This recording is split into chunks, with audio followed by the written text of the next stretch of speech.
예, 그래서 먼저 슬라이드 1번을 보시면 2번을 보시면 이제 채식의 정의가 있습니다.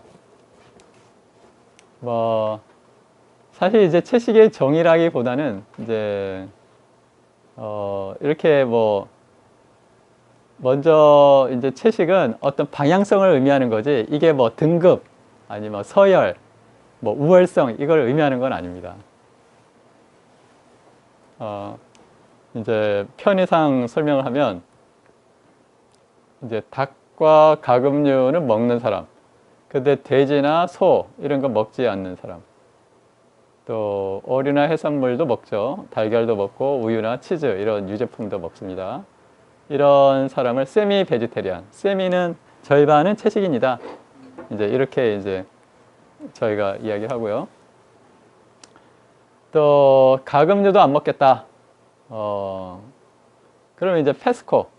이제 페스코는 피쉬, 어류라는 뜻이죠. 그래서 생선은 먹는 채식인. 그래서 뭐 달걀이나 유제품 이렇게 먹고요.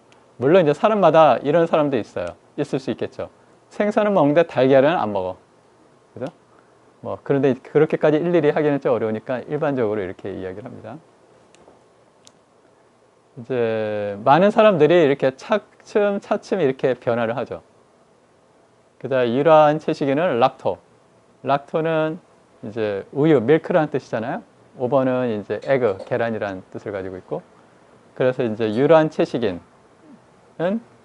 뭐 4발 달린 거, 2발 달린 가금류도 안 먹고 생선도 안 먹고. 근데 이제 계란이나 우유를 먹는 사람들을 이제 유란 채식인 이렇게 이야기합니다. 또 완전 채식인은 비건이라고도 이야기하는데요. 영국식 발음으로는 비전이라고도 한다고 합니다. 이런 경우는 일체의 동물에서 유래한 걸 먹지를 않습니다. 네. 그런데 이제 뭐 저도 처음에 이제 채식을 할 때는 큰 생선은 안 먹었는데 멸치는 먹었던 것 같아요. 그래서 이제 도시락 싸갈 때 밥에다가 계란 딱 얇게 해가지고 딱 얹혀가지고 먹고 그랬던 기억이 나요. 이제 그러다가 이제 어느 날 이제 멸치 눈을 보게 되는 거죠. 그래서 이 눈에 대한 강렬한 멸치도 눈이 있네. 그걸 이제 자각하는 순간 이제 멸치도 끊게 되는 거죠. 그리고 이제 멸치도 끊고 있다가 계란을 맛있게 먹다가 어느 날 이제 달걀을 딱 깼는데 갑자기 좀 부화가 반쯤 된 이제 혹시 보셨어요? 이제 중국인가? 거기에는 그렇게 반쯤 부화된 달걀 털 막 이렇게 막 형상이 있는 거를 좋아한다고 그러더라고요. 그래서 우연히 그걸 딱 봤어요. 깜짝 놀라는 거죠, 그때. 그러면서 달걀도 생명이구나 라고 이제 자각을 하게 되면 그때는 이제 달걀도 안 먹게 되는 거죠. 그러다가 이제 또 이제 우유를 먹고 이제 속이 거북하다거나 이게 이제 그런 증세가 나타나기 시작을 하거든요. 또 그럴 때는 이제 우유도 끊고 이제 이렇게 되는 거죠. 그런데 이제 현실적으로 뭐 예를 들어서 식당을 갔는데 뭐 멸치국물 들어간 그거밖에 없다. 그럼 뭐 타협을 하는 사람도 있죠. 또 그런 경우는 뭐 그렇게 엄격하게 이제 할 수도 있지만 그렇지 않을 수도 있다. 그래서 이제 제가 쓴 역사 속의 채식인이라는 책이 있는데 나중에 이제 그 채식 열전으로 이제 나오게 될 텐데 거기에 보시면 이제 채식에 대한 이제 설명이 다 되어 있습니다. 세계 채식인 연맹에서 이야기하는 채식인은 유란 채식인까지예요. 일반적으로. 그리고 또 이제 그 전문 연구 저널에서 나오는 베지테리안이라고 표현하면은 그 베지테리안은 락토 오버 베지테리안이에요, 대부분. 그래서 이제 한 1990년까지는 베지테리안에 대한 연구가 많았거든요, 유란 채식인. 근데 지금은 비건에 대한, 완전 채식에 대한 연구가 많이 활발해지고 있어요. 그 연구에 의하면 유란 채식인에 비해서 완전 채식인은 아주 월등하게 우수한 신체 지표들을 보이고 있어요. 다양한 영역에서 뭐 당뇨라든지 심혈관 질환이라든지 이런 영역에 있어서도 이 유란 채식인은 고기를 먹는 것과 더 가까워요, 사실. 생화학 지표를 보면은. 채식 영양 이제 전문가 과정이기 때문에 채식의 유익이 그러면 왜 채식을 해야 되냐 하는 어떤 채식의 이유가 이제 있어야 되지 않겠습니까?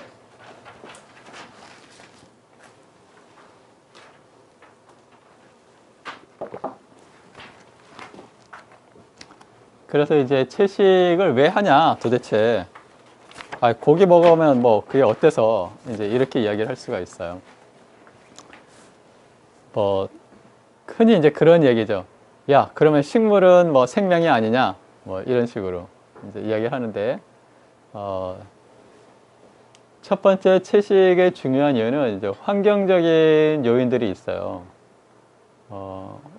왜냐면 이제 그 세계에서 키워지는 이제 소들의 절반 정도가 공장식에서 키워지는데, 나머지 절반은 이제 그 풀밭에서 키워지거든요. 근데 걔들이 이제 몸무게가 한 400 내지 500kg 정도 된대요. 그래서 발굽이 이렇게 좁잖아요. 그래서 이제 압력은 단면적에 대한 힘이기 때문에 압력이 엄청 높다는 거죠. 그래서 땅이 다져진다는 거예요. 그래서 땅이 다져져서 비가 오면은 물을 머금지를 못한다는 거예요. 그래서 쉽게 가뭄이 들고 또 쉽게 홍수가 져버리는 거죠. 왜냐하면 비가 오면은 비의 상당량이 지하수로 들어가서 이제 저장을 해줘야 되는데 그걸 못하니까 바로 물로 그냥 홍수가 돼버린다는 거죠. 그래서 이제 사막화 현상이 좀 심각하다 이렇게 이야기를 하고 있고요. 또 우리나라 같은 경우는 지금 한 200만 마리 정도 소가 키워지고 있다고 하는데 이제 상당량이 오폐수가 그러니까 사람이 배설되는 양이 한 4, 50배가 나오잖아요. 그게 그냥 방류가 되고 있다는 거예요. 그러므로 인해서 이제 하천의 냄새가 너무 많이 심하다는 거예요.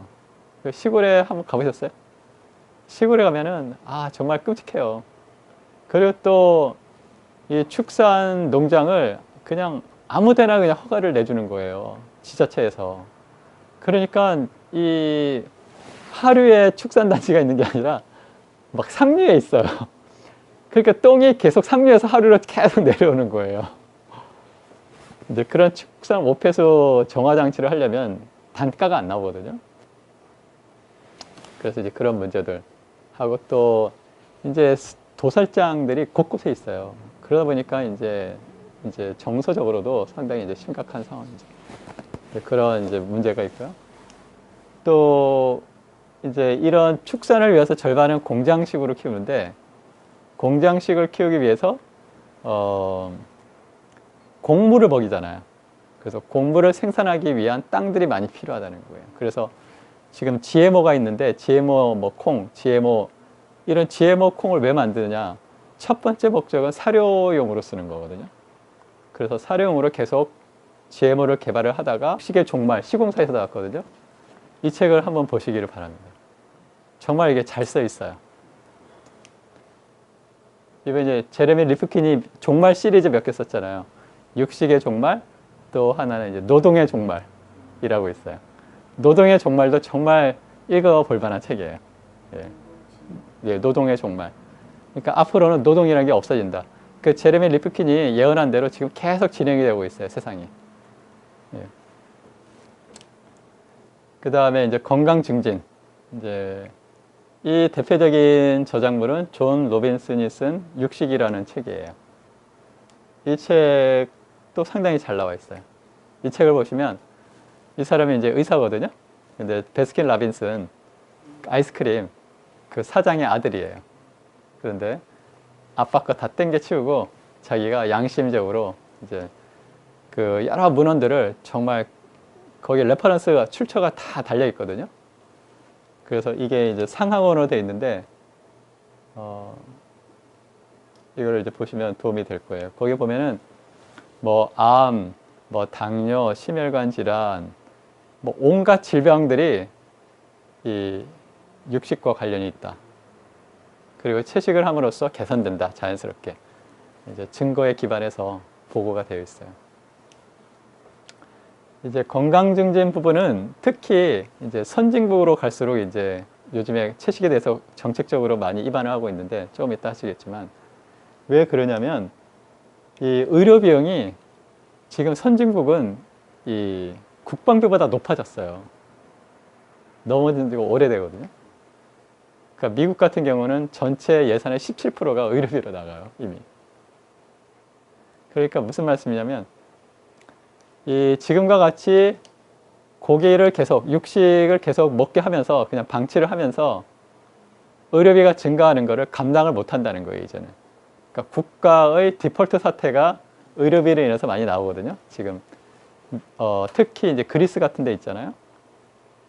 유럽 국가들 보면은 디폴트 나잖아요.